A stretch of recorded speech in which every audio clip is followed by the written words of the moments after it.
another action-packed episode of The Mandalorian, The Mines of Mandalore.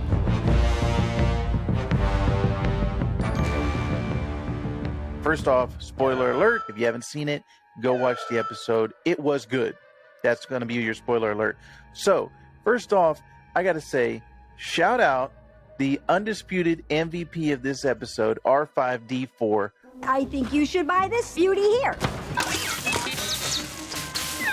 This guy is a journeyman. He's been with us since episode 4, A New Hope, and he's had so many adventures.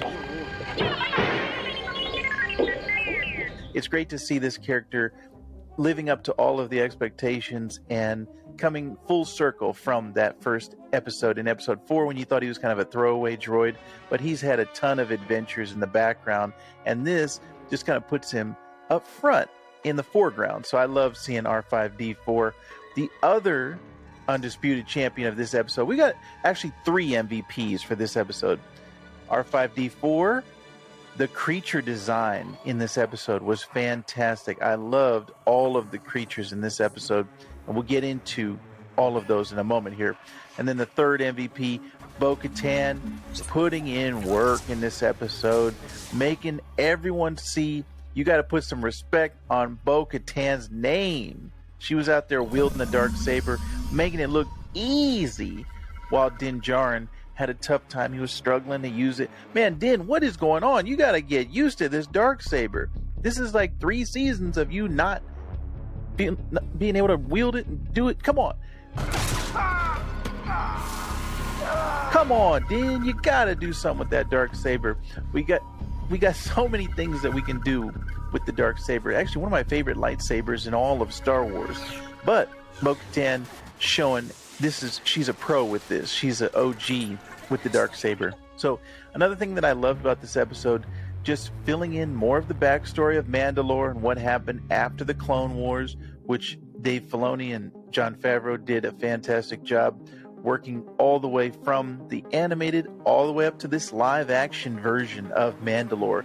Seeing the Civil Center, seeing everything blasted to glass, bombarded by the Empire. All of that stuff was amazing to witness in live action after seeing it in the Clone Wars. You saw the glory days, which, by the way, if you haven't watched Clone Wars, you have to. It's a must for Star Wars fans.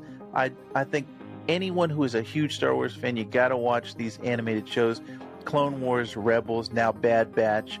They have been really holding up Star Wars. I think, unfortunately, with the sequel trilogy, the expectations have not been where they should be. But with Andor and now Mandalorian and these animated shows, I think Star Wars is in a really good place at this moment, currently. So I talked about the creature designs being one of the MVPs of this episode. I loved seeing these new kind of Tusken Raider looking guys, not Tusken Raider looking, but Tusken Raider like people on Mandalore. The Alamites, these kind of lizard like people, but they were crazy seeing these facial designs. And then this new guy who we don't have a name for him, but he's kind of like a General Grievous, like hybrid droid reptile looking guy, but he was taken out. RIP to him with the Darksaber, and we won't be seeing him again. But I thought all of the creature designs in here were fantastic.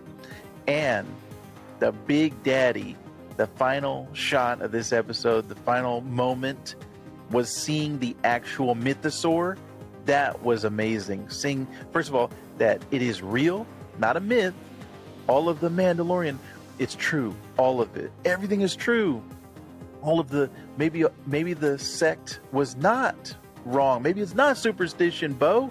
Maybe you need to realize. And I think over the course of this season, it's going to be fun to watch the Mandalorians come together. I think the splintering of the houses and the sects, seeing those things come together is going to be fun. And I hope Bo-Katan doesn't turn out to be the villain of this season, because that's something we really don't have. We don't have something in the background like a big bad looming.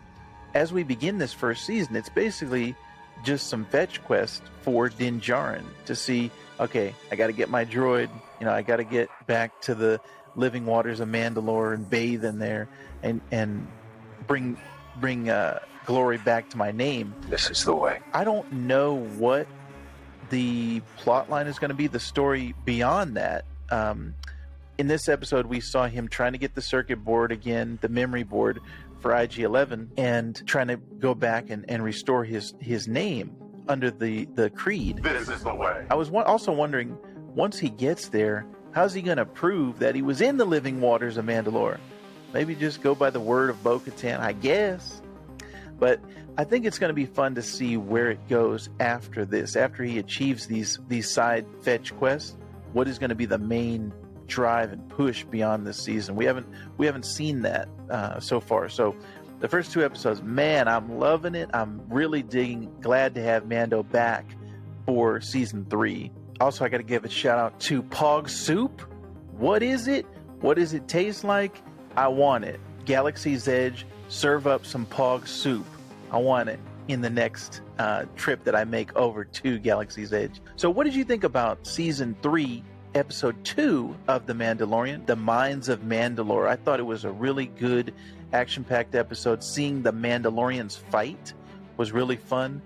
The difference between Bo-Katan wielding the Darksaber and Din Djarin wielding the Darksaber, I think that's definitely going to come into play as this season progresses. But I'm very happy with this episode, very pleased. But I want to know, what did you think of this episode? Did you enjoy it? Did you hate it? What did you think? Leave a comment down below, and hopefully I can respond to some of the comments and let you know what I'm thinking. I'm going to be here every week for season 3 of The Mandalorian, doing my Beskar breakdowns.